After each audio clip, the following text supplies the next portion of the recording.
Welcome to Locally Sourced. I'm Armanda Famiglietti. The statistics are frightening. More than 7,200,000 Americans died of drug overdoses in 2017.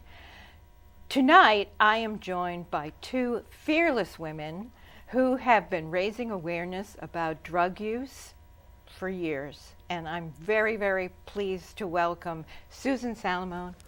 Thanks for having us. And Lillian Neuman. Thank you for Thank having you us. so much. I am Our such pleasure. a big fan of you two ladies and everything that you do. So thank you. So the suburbs are ground zero for heroin and opioid abuse. Would you say that that's true?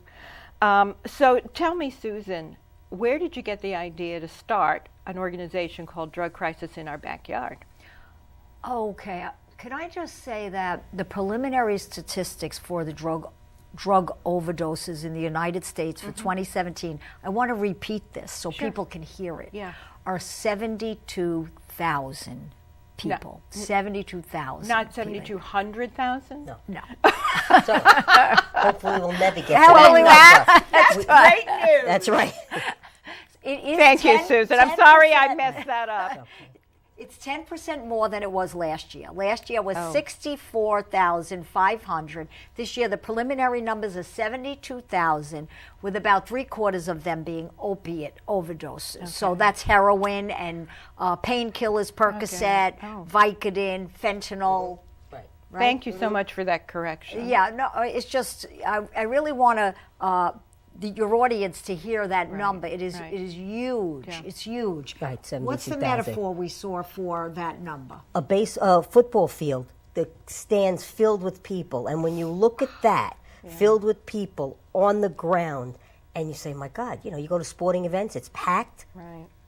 All gone. That's what it looks like. All those people have disappeared. Yes. Disappeared. They just have disappeared.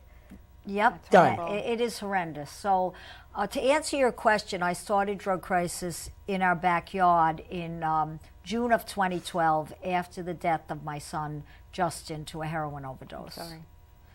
He was 29, and he did struggle with drug use and drug abuse since about 19 years old. And he picked up heroin after being addicted to opiate painkillers. He picked up heroin at about age 25, and from 25 to 29, he battled for his life. He tried so hard to be clean, and he did have periods of being clean, 5-6 months, and then he would relapse. And that's what we see over and over again, and that's why there are so many deaths. And so I wrote an article about that, and I got a call from my now partner, Carol Christensen, from her husband, and they had buried their son on June 9th, 2012.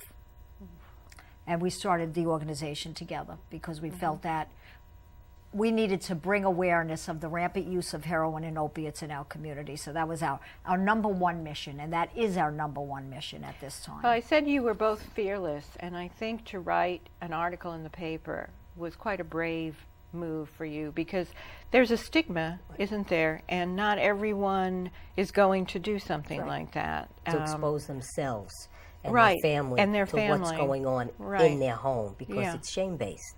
Yeah. Unfortunately. Now, because of organizations like yours, do you feel that the stigma is lessening, that people feel more comfortable saying that they have drug issues within their families and this kind of tragedy in their family? Well, this is going to be a very slow process. And I think we've come a long way. Let's put it like that. Okay, last night I had a meeting with my advisory board, and everybody on the advisory board has a family member that's struggling with addiction. So they are coming out. People are talking about it more, and it's going to take a long time, longer than we like, because if you look at the AIDS epidemic or the gay population, they came out in droves. They did it quickly, and they came out in droves, and they got what they came out to get. Equal opportunities, and they turned the tide. They turned the tide. So that's what you need. You need large groups of people voicing their fact that there's someone they know in their house too that are addicted. Because a lot of families are dealing with addiction, whether it be alcoholism, drug addiction, gambling. Right. And I think there are a lot of people, the 72,000 people have died. They have family members. So I think you said we're making progress. But I don't know where. We talk about why aren't they protesting in the streets? Why aren't they out there? And I think a piece of that is the shame and the stigma, not letting people know. But the more people that die, more parents and families are getting angry. And that, unfortunately, will hopefully move the tide. So what would they be protesting for? What would be the demands of these people? Access to treatment, money for treatment. If your insurance company stops paying after a certain time, there should be a fund that people can go to and say, look, this is this is what I need. This is what my child needs, my husband needs. Should be a fund so people can access it when their insurance is gone. Or if they don't have money. Because some people don't have insurance, and that's what keeps them out of treatment. Yeah, it's sober living. That's People, right. That's right. Like, what happens is you live with someone that's dealing with addiction, and after a while, you can't live with it anymore. It really is very difficult. We live with my son. He was my oldest of 4, and it was very chaotic in my house. We never knew when the next shoe was going to drop. It was difficult on the other children, and they were young. I mean, my youngest was 9 when my son started getting in trouble. He was 10 years difference, and it was, I'd say traumatic for him. He's 25 now, and I know he's still, dealing with the remnants of this and the repercussions of it. Right. And so you want them out of your house, but there's nowhere for them to go. It's as That's simple affordable. as that. It's affordable. Yes, That's that's affordable. affordable. Okay. There is nowhere to go. There are a lot of restrictions. People don't want sober living in their neighborhood. That's right. Okay, so that's the NIMBY. stigma. That's right, not me. Right. That's the stigma associated with it, because I don't want those people living in my neighborhood. Meanwhile, those people are living in their house right now. That's Right. That's right. Right, and at least those people are in recovery, right? Right. I mean, they're Right. not. That's You right. don't know what's happening in your neighbor's That's right. house. There Right. might be one or more persons who have these kind of issues. At least when you have a sober house, those people are all trying. Right. They cross the line. They are ready to be sober. They're ready to be good citizens again. Right? Is that how you would? Yeah. Is that correct? Yeah, I got the problem with the a good good citizen. citizen. Tell me what the problem Because is. it almost feels as if when we label people like addict, addiction, we negate good citizen. We negate everything else that who they are. We only look at that part. So when you say good citizen, well, doing drugs or being substance abuse users, they make them bad people. They're not bad people. They suffer from a disease like cancer or anything else. Right. So And we label them. I'm probably someone who needs their awareness raised. I need Yeah. my consciousness raised. Yeah. As Change do, the language. I'm sure lots of other people who are Absolutely. watching. So that's what you folks do. I mean, that's the mission of your organization, right? Absolutely. Tell us about that. Okay, so the mission is to bring awareness of the rampant use of heroin and opiates in our community, to recognize addiction as a brain disease. Okay. It's to support families that are at risk by having a place for them to come and talk where they know they won't be judged. It's to reduce the stigma. It's to advocate for legislation that will expand treatment. So we are very focused on the commitment to family, because as a family that was struggling with this, we were like in the Devastated. dark. We didn't know where That's to right. turn. We were very, very much confused, Right. lost. So there was a lack of resources for you. And a lack of knowledge of how to access those resources, because if you call one person up to ask a question, if you have another question after you hang up, you've got to go through your story again because you don't get back to the same person. Aye. And one person will tell you one thing, another place will tell you another thing. And it's just, it's mind-boggling for someone who doesn't work in the system. Well, actually, I have a slide that shows some phone numbers of different hotlines that people can call, and I'm sure that slide's going to be up in a minute. But while it's getting up there, so are you saying if you call one of these hotline numbers, there's the Putnam County one, there's United Way, and then I think there's an 800 number that we have on the slide. Are they going to get the help they need by calling I'm those saying hotlines? when people call, There it is. when people call up a treatment program itself or a hospital and you ask for help and then you have another question and you want to call back to ask that question, I'm not necessarily talking about the hotlines. Yeah, and The you know, hotlines. we have been, we're lucky enough, Lillian and I, Yep. to be family support navigators. Okay, so we have been grant funded through OASIS, which is the New York State Office of Alcohol and Substance Abuse, grant funded programs for families. So not for the person who is addicted, but for the families. Because OASIS has recognized that without getting the families involved, the person who is sick cannot get better. You need to get the families involved. It's a family disease. Right. Well, when Miss said 7,200,000, but when it's 72,000, you've got to think all of those people are in families. Right. All so of those let's people multiply that. Have jobs That's right. and coworkers, That's right. and they have friends. That's right. And they have schoolmates, Right. and all of those people are affected That's right. when that That's person right. tragically Right. dies. Right. That's right. It's Right. not just that person. It's the community. That's right. It's the community that's affected. Right. And, so the Family Support Navigator, I just want to get back to that because this is really so important. The Family Support Navigator, we are for Putnam and Westchester, and we have a couple of other people on our staff. It is through Cove Care Center and Drug Crisis. The grant was given to... Okay, you share it? We share it, right. And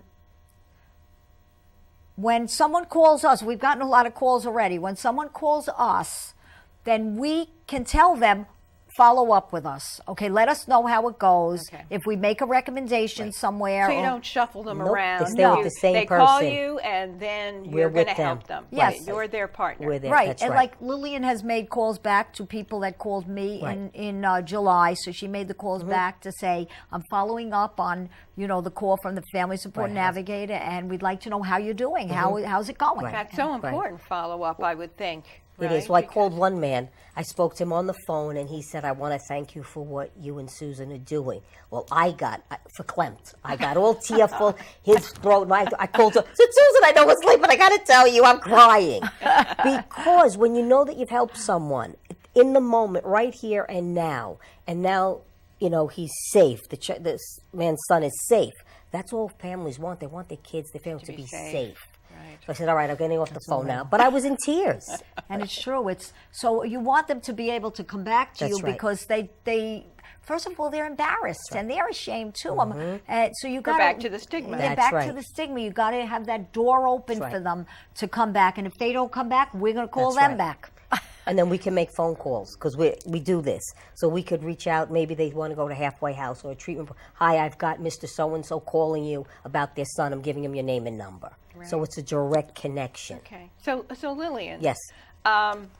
You do not work for Drug Crisis in our backyard. You work for St. Vincent's. St. Vincent's. So tell me about what you do at St. Vincent and what St. Vincent's does. Okay. I am the Director of Outreach, Community Education, Prevention Education. I go out in the community and I preach recovery. So tell me, where is St. Vincent's? St. Vincent's in Harrison, New York. Okay.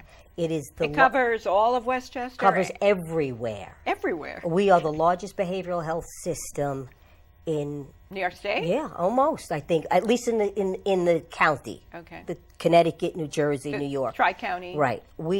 Anyone can walk in our doors with any behavioral health, starting from ages 5. We've got children outpatient all the way up to 88, and we've got services inpatient for substance abuse, inpatient for psychiatric for geriatrics, for teens. We've got outpatient programs. Wow. We've got outpatient programs in Portchester, Yonkers, Tuckahoe. It's a huge system, and there is no wrong door.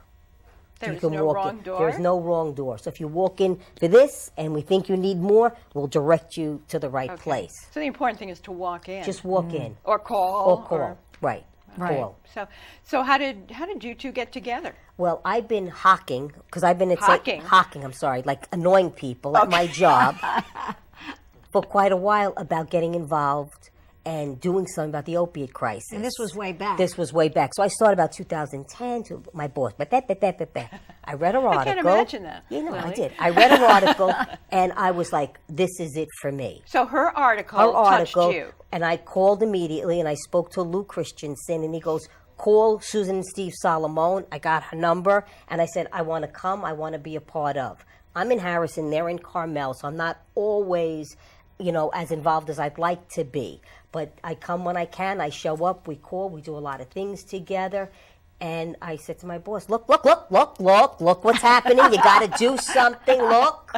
Yeah. You honked him. I honked him. Honked him. That's right. I'm sorry. That's all right. So you two have a project together that is terrific. It's a television show right here on Comcast Channel 21. It's called Viewpoint. Tell me about how that came about and what you hope to accomplish with that show. By the way, I mentioned to you I binged Viewpoint on YouTube over the weekend, and I watched every show. I think there was something like, I watched, no, I didn't, okay, so I didn't watch every show. Yeah, but I watched at least 20 shows. Wow, good. That's a lot of hours. That's a lot of hours. Thank you. It's a lot of us. Yeah. Thank you. I know. I feel very close to you now because. Now, before she says how she did this, I have to tell her she came to me and she said, "How did we wind up in Comcast, first of all? Oh, we run a Jim McGuire show. You invited me twice to Jim McGuire show. Jim McGuire show. Okay. That's how we wound up in this location. That's right. And you said this public access stuff is a good idea. She says to me, I want to start a support group on Comcast. I said, okay, go ahead. You go ahead and do that. Meanwhile, I've learned through the years that when Lillian says she's going to do something, we are going to do it. And I always call her with all my cockamamie ideas. But I didn't know this at the time, so I was, okay, go do it, fine. When you have it done, when you have it set up, call me. Right. I'll show up for the show. Well, she invited me to Jim McGuire, and I said to myself, I could do this. I could do this. I could do this. So I went to Jennifer, and I said, Jennifer, I want to do this. Jennifer Hannenberg, yes. A coordinator here. So I want to do this. Because you want to do this? I said, I want to have a show. I want to call it Viewpoint because I want people to know what's in their community. There's so many resources. There's so many people doing things out there that we don't know about some of them. And how could a person at home know? So she said, okay, let's do it this way. I called Susan and I said, I'm going to do a show called Viewpoint at Comcast. She goes, can I do it with you? I said, absolutely. Let's do it. And that was 3 years. So I didn't want 3 years. 3 years or 2? I believe it's 3. So you'd say you're up to 75 shows. Yeah, 75 shows. And they're about lots of things. Everything. They're not just about, because we have a couple of slides Good. that we have from your show that I'd like to show. So what's happening in this slide? This is with Doreen Lockwood and Bruce Kelly. Right. So they are on the Prevention Council of Putnam. Right. Now they're called the Prevention Council of Putnam and the Putnam CTC. So that's Communities That Care. Okay. So which one is which? Doreen, and Doreen actually was with Cove Care, but I don't know if she was with Cove Care or the Prevention Council I'm not sure. when we interviewed her. Or both. But that's who she is. But Bruce is the executive of the CTC. So it's all under the umbrella of the Prevention Council of Putnam. Okay, and they're preventing alcohol and it's alcoholism, drug use, it's suicide, it's drunk driving, driving safely, all bullying, anything having to do with prevention. It's not only substance abuse. Is that, they're both nonprofits, right? They're not. Yeah, these are nonprofits. County. Okay. No, and we have another one that we want to show. Now, who's that guest? That's fun. That was Gizmo. Gizmo. Yes, Gizmo the robot. So he does prevention. He goes into schools and he talks to kids about the $1 Million Machine. He talks about, taking care of the $1 Million Machine. What's the $1 Million Machine? Well, really, it's us. It's when you talk to kids. Body. It's our bodies. We're the $1 Million Machine, and we have to take care of it. And he works with kids from kindergarten on up. And that's when he came here, and there we are. So we've been in Brewster with him. That's right. 3 times. This will be our 3rd year in on schools? October 12th. That's what he does. He goes in into Wells. schools. He's great. So he's going to be there on October 12th. He's doing a 6th grade class, and we're doing the 7th and 8th. Right. We're going to do a presentation on vaping. Okay. Yeah, because they've asked us to come in again. So I want to talk to you a little bit about vaping, but I also want to mention the drug crisis has something coming up in a few weeks. We're taping the show in September. So you have a fundraiser and an awareness raiser, right, coming up, and we have a slide, your flyer for that on the 5K. So tell us what's happening with that. Okay, so this is our 5th annual Run for Recovery. Congratulations. And, thanks. This is Recovery Month. September is Recovery Month, okay? So it's about, let's get out there, let's let's celebrate recovery, okay? And at the same time, let's bring awareness that recovery is possible and sustainable, okay? Because it is not hopeless. And really, this is really so important that people understand, your audience understands that it is not hopeless. There is help out there, and it is possible. There's a lot of 23 million people in recovery, okay? You don't hear about them, but they're there. And so that's what our run is about. So we're about getting the people together. Come, it's a run, walk, and as I say, some people run, some people walk, and some people just stand around and eat bagels. But they're there. But they're there, and that's the important thing. I think I know what category I'm in. That's the category I'm in too, believe me. So I noticed that it wasn't just Drug Crisis, it was a few other organizations you're partnering with. You are partnering with Search for Change. So Search for Change is a Putnam and Westchester organization, a big organization. It is, they provide independent living, transitional housing, community residents. Their executive director is Ashley Brody. He is so brilliant man, and he agreed to partner with us. And the other agency, we've been doing this with Run for Recovery since the beginning. Okay, we just added, Search came on last year. Okay. Run for Recovery is a nonprofit that helps people financially that need sober living. They may need to have a ride somewhere. Are they a national organization or just? No, we're all local. Really? Run for Recovery is local as well? Yeah, it is local. Wow. Local in our community. We're so lucky in this community, very right? lucky. Wouldn't you say Putnam, that Westchester, we have Dutchess, some, yes. We have maybe we don't have enough, but we have. You have a lot. lot. I am on coalitions, and I went around different places in the country. And when you hear people speak about where they're living and that they have no resources, they really have to travel an hour and a half to get an appointment to see a child for mental health or substance abuse. There's no outpatient, inpatient. They have to drive. They're in places that you go 2 hours to go to a store to buy food. Right. And I say to myself, oh, we're really, what's it like for you? Oh, I just pick up a phone. That's how lucky we are. Yeah, we are. We are very lucky. You know, the problem is people don't know. That's and right. that's why you have this show. That's right. And that's why we have our show. Point. Because right. people do not know that all these resources right. are available Pick up the to phone. them. And they you know, it's hard to get people to listen, you know, and as I said to Lillian, like, it's important to keep this conversation going, because the more we talk about it, the more people will understand. And maybe just one time they'll hear it. Right. And there's so much misunderstanding, because before the show, we were talking, and I said, you know, how should someone approach someone they love or they care for when you think they have a problem? Now, anybody can drink, or, you know, I drink. I'm not an alcoholic. I've never had the craving or urge. You said before that that's a brain disease. Some people have it and some people don't. Exactly. If you think someone you know may have the disease, how do you approach them? I said, I'm just going to tell, you know, I think you drink too much. That's I think you have a drinking problem. You said, no, that's probably not the best way. Tell me the best way to approach that subject. You could call Family Navigator and talk to us about it, and we could guide you. As a concerned party. As a concerned party.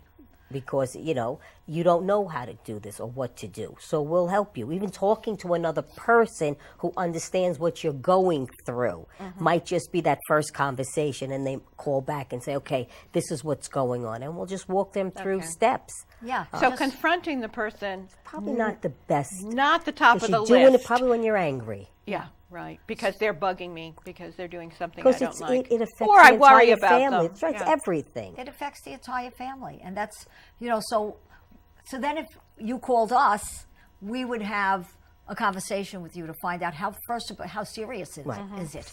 You know, if someone is using opiates, how serious is it? Is it something that you do have to get to right away?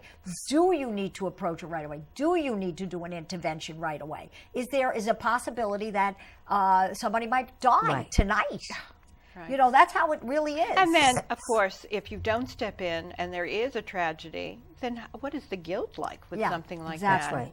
So you really need to step forward, but you're not the one who should be stepping forward, especially as a family member. Right, because I'm not a trained person. I'm not like you folks who have certificates and training. And there's too much anger. Like, there's too much anger, you know, because you don't understand the disease. You don't.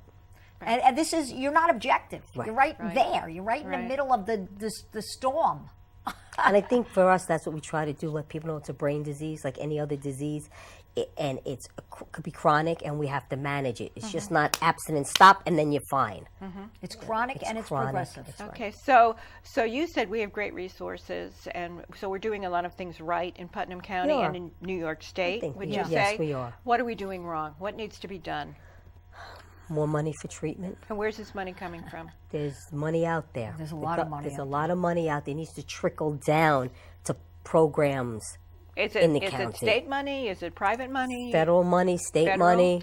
There's a program, just briefly, because I know we're running out of time. There's a program called Dynamic Youth Group or Center. It starts in Fallsburg. That's It's a year long in Fallsburg, and then they come down to Brooklyn for a year. So it's 6 months in Brooklyn in intensive outpatient and 6 months in outpatient where they get the job. They live there in the Brooklyn area near the place or in the place. I'm not exactly sure. It's a 2-year program. That's what is needed right. for opiate addiction. Wow. 2 years. Not 21 days Nope. or No, it's And never. then- It's a. right. It's A circle.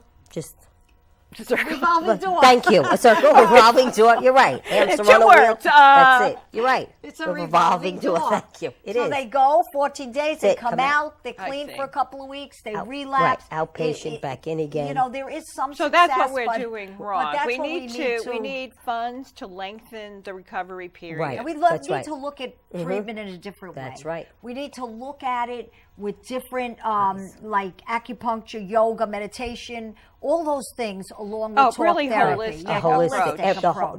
the whole person, not just don't use. Okay, are we moving towards that model? in private. So, private, some places, Private places, we see slowly, it. but Private places people are have to very change their expensive. mind. Yeah. Treatment Right, so professionals those have people, to change if you're their gonna mind about recover, treatment. You shouldn't be wealthy. I mean, everyone should have a right to recovery, Right. and everyone Exactly. That's had a right. right, It does, should have that's a right right. You're That's absolutely right. right. You don't have to to have, the right. to what it takes to recover. That's right. And as long as it takes. And we are out of time. And I Okay. am so happy you so two glad to came. be I here. hope you come again because this is Anytime. a huge subject. We'd love to And we've be back. only too. covered a little tiny bit, and you have your own great show.